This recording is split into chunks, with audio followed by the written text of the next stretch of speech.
ಪ್ರಿಯ ವೀಕ್ಷಕರೇ, C9 ಕನ್ನಡ ಸುದ್ದಿವಾಹಿನಿಗೆ ಸ್ವಾಗತ. ನಾನು ನಿಮ್ಮ ಸುಮಾ ಪಾಟೀಲ್. ಮೋಟ್ನಳ್ಳಿ ವಸತಿ ಶಾಲೆ ಮಕ್ಕಳಿಗೆ ಇಲ್ಲ ಕುಡಿಯುವ ನೀರಿನ ಸೌಲಭ್ಯವೇ ಇಲ್ಲ. ಮಕ್ಕಳ ಆರೋಗ್ಯ ಮಿತಿ ಮೀರಿದೆ. ಇನ್ನು ಮಕ್ಕಳ ರಕ್ಷಣೆ ಮಾಡುವವರು ಯಾರು? ಮಕ್ಕಳನ್ನು ರಕ್ಷಣೆ ಮಾಡುವ ಅಧಿಕಾರಿಗಳೇ ಇಲ್ಲಿ ಭಕ್ಷಕರಾಗಿದ್ದಾರೆ. ಮಕ್ಕಳ ಜೀವನದೊಂದಿಗೆ ಆಟವಾಡುತ್ತಿರುವ ವಸತಿ ಶಾಲೆ ವಾರ್ಡನ್ ಆದೇ ಹಿರೇಮಠ ಮತ್ತು ಹಿಂದುಳಿದ ವರ್ಗಗಳ ಕಲ್ಯಾಣ ಅಧಿಕಾರಿ ಗಂಗಾಧರ್ ಎಂ ದೊಡ್ಮನಿಯವರು ಉಡಾಫೆ ಉತ್ತರ ನೀಡುತ್ತಾರೆ.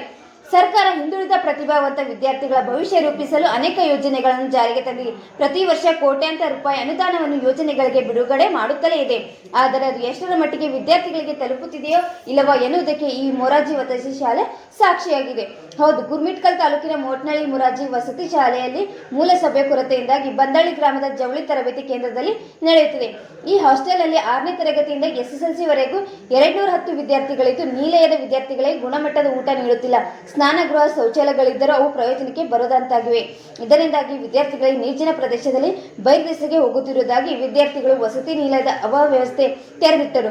ಅಧಿಕಾರಿಗಳು ಹಾಸ್ಟೆಲ್ಗೆ ಭೇಟಿ ನೀಡಿ ವಿದ್ಯಾರ್ಥಿಗಳ ಸಮಸ್ಯೆ ಆಲಿಸಿಲ್ಲ ಎಂದು ವಿದ್ಯಾರ್ಥಿಗಳು ಗೋಳು ಮೂಲ ಸೌಲಭ್ಯಗಳಿಲ್ಲದ ವಂಚಿತರಾಗಿರುವ ವಿದ್ಯಾರ್ಥಿಗಳಿಗೆ ಮಲಗುವುದಕ್ಕೆ ಮಂಚ, ಬೆಡ್ ವ್ಯವಸ್ಥೆ ಕಲ್ಪಿಸಿಕೊಟ್ಟಿಲ್ಲ. ಒಂದೊಂದು ಕೋಣೆಯಲ್ಲಿ 10-12 ವಿದ್ಯಾರ್ಥಿಗಳು ಮಲಗುತ್ತೇವೆ. 4 ವರ್ಷದಿಂದ ಸೊಳ್ಳೆ ಪರದೆ, ಬೆಡ್ ಶೀಟ್, ಸೋಪು ಸೇರಿದಂತೆ ಯಾವುದೇ ಮೂಲ ಸೌಕರ್ಯಗಳು ದೊರೆತಿಲ್ಲ. ಸೊಳ್ಳೆಗಳ ಕಾಟ ವಿಪರೀತವಾಗಿದ್ದು ಬಾಲಕರು ಅವುಗಳ ಕಡಿತಕ್ಕೆ ಬೇಸತ್ತು ಹೋಗುವುದರಿಂದ ಬಹಳ ತೊಂದರೆ ಅನುಭವಿಸುತ್ತಿದ್ದೇವೆ ಎಂದು ವಿದ್ಯಾರ್ಥಿಗಳು ಬೇಸರ ವ್ಯಕ್ತಪಡಿಸಿದರು. ಕುಡಿಯುವ ನೀರಿನಿಂದ ಮಕ್ಕಳ ಆರೋಗ್ಯ ಸಮಸ್ಯೆ ಎದುರಾಗಿದೆ. ಈಗಾಗಲೇ ಸುಮಾರು ಮಕ್ಕಳಿಗೆ ಕಾಯಿಲೆ ಬಂದಿದೆ. ಚರ್ಮ ರೋಗ, ಕಾಲು ತುಂಬಾ ಗಾಯಗಳು, ಕೈಯಲ್ಲಿ ಗುಳ್ಳೆಗಳು ಬಂದಿವೆ. ಇನ್ನು ವಿದ್ಯಾರ್ಥಿಗಳು ಆಸ್ಪತ್ರೆ ತೋರಿಸಿಕೊಂಡು ಮತ್ತೆ ನಮ್ಮ ಮರಳಿ ಶಾಲೆಗೆ ಬಂದೇ ಇಲ್ಲ. ಈಗ ಆದರೆ ವಸತಿ ಶಾಲೆಗಳೇ ಬರುವ ಕೋಟಿ ಹಣ ಎಲ್ಲಿ ಹೋಯಿತು? ಯಾರು ನುಂಗಿದ್ದರು? ಮಕ್ಕಳಿಗೆ ಸೌಲಭ್ಯ ನೀಡುತ್ತಾರೋ ಇಲ್ಲವೋ ಎಂಬುದು ಕಾದು ನೋಡಬೇಕಾಗಿದೆ. ವರದಿಗಾರರು ಪರಶುರಾಮ್ ಕಿಲ್ಲನ್ಕೆರೆ, ಯಾದಗಿರಿ.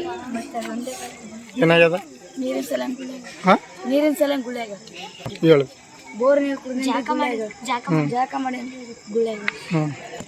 ಸ್ನಾನ ಮಾಡೋಕ್ಕೂ ಅವೇ ನೀರು, ಬಾತ್ರೂಮ್ ಹೋಗೋಕ್ಕೂ ಅವೇ ನೀರು, ಕುಡಿಯೋಕ್ಕೂ ಅವೇ ನೀರು. ಬೋರಲ್ಲಿ ನೀರು ಚಲೋ ನೀರು. ಎಷ್ಟನೇ ಕ್ಲಾಸ್? 7th. ಏನು ಹೆಸರು? ಸಿದ್ಧಾರ್ಥ. ಇದ್ದೇನೆ. ನನ್ನ ಶಾಲೆ ಹೆಸರು ಮೊರಾರ್ಜಿ ದೇಸಾಯಿ ವಸತಿ ಶಾಲೆ ಮೋಟ್ನಳ್ಳಿ. ಇಲ್ಲಿ ಯಾವುದು ಫೆಸಿಲಿಟಿ ಇಲ್ಲ. ಇಲ್ಲಿ ಸೊಳ್ಳೆ ಎಲ್ಲ ಕಡಿತವೆ. ಬೆಡ್ ಇಲ್ಲ, ಕೆಳಗಡೆ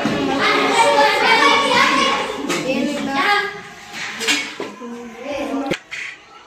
ನಮ್ಗೆ ರೂಮ್ ಇಲ್ಲ. ಒಂದೇ ರೂಮ್ನಲ್ಲಿ 10-15 ಜನ ಮಕ್ಕೋತೀವಿ. ಫ್ಯಾನ್ ಇಲ್ಲ, ಏನಿಲ್ಲ. ಫ್ಯಾನ್ ರೂಮ್ನಾಗ ಅದ.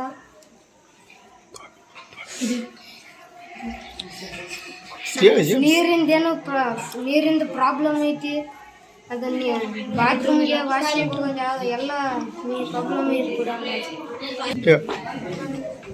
ನೀರಿಂದು ಸಮಸ್ಯೆ ಅದ. ನೀರು ಕುಡಿಯೋಕೆ ನೀರು ಬೋರಿಗೆ ನೀರು ಅವ, ಚಲೋ ನೀರಿಲ್ಲ.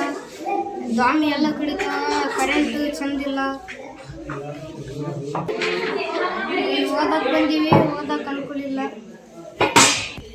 ಇವೆಲ್ಲ ಬೇಗನೆ ಮಾಡಿಕೊಡ್ರಿ. ಥ್ಯಾಂಕ್ಸ್.